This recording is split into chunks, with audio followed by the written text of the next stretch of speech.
Ang mabuting balita ng Panginoon ayon kay San Mateo. Ganito ang pagkapanganak kay Hesukristo. Si Maria na kanyang ina at si Jose ay nakatakda ng pakasal. Ngunit bago sila nakasal, si Maria ay natagpuang nagdadalang tao.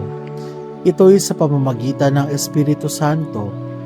Isang taong matuwid itong si Jose na kanyang magiging asawa, ngunit ayaw niyang mapahiya si Maria, kaya ipinasya niyang hiwalayan ito ng lihim.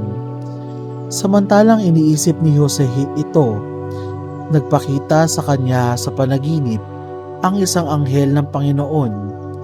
Sinabi nito sa kanya, "Jose, anak ni David, huwag kang matakot na tuluyang pakasalan si Maria sapagkat siya'y naglihi sa pamamagitan ng Espiritu Santo. Manganganak siya ng isang lalaki at ito'y pangangalanan mong Jesus, sapagkat siya ang magliligtas sa kanyang bayan sa kanilang mga kasalanan." Nangyari ang lahat ng ito upang matupad ang sinabi ng Panginoon sa pamamagitan ng propeta. Maglilihi ang isang dalaga at manganganak ng isang lalaki at tatawagin itong Emmanuel. Ang kahulugay, kasama natin ang Diyos. Nang magising si Jose, sinunod niya ang utos ng anghel ng Panginoon. Pinakasalan niya si Maria. Ang mabuting balita ng Panginoon. Pinupuri ka namin, Panginoong Hesukristo.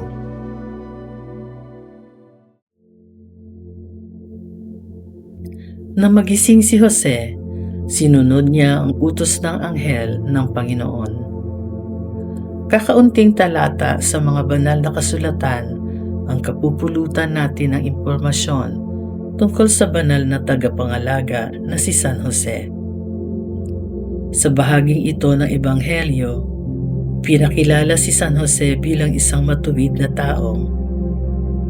Ibig sabihin, tumalima si San Jose sa kalooban ng Diyos at sa kabutihan.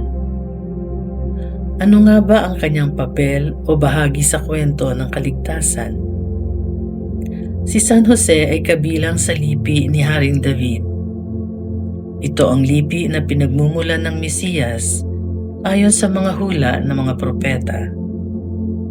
Siya ang nakatalagang ikasal kay Maria at buong puso niyang niyakap ang pagiging katuwang ng mahal na birhen sa kabila ng pagdadalang tao nito. Isinapuso niya ang tungkuling ito sapagkat siya ay lubos na nagtitiwala sa plano ng Diyos.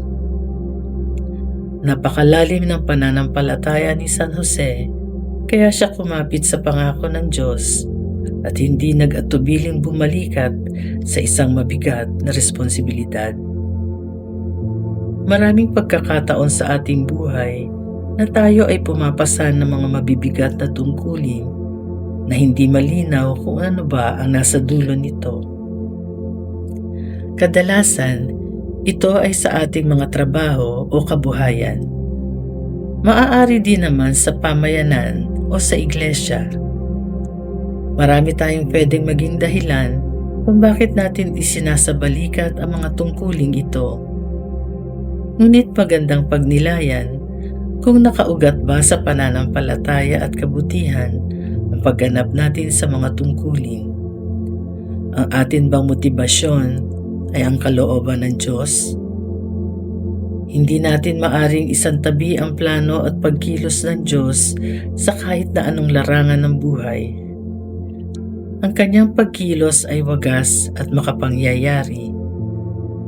Sa ating paglalakbay araw-araw, hayaan nating makalangkap ang ating mga gawa sa dakilang kalooban ng may kapal.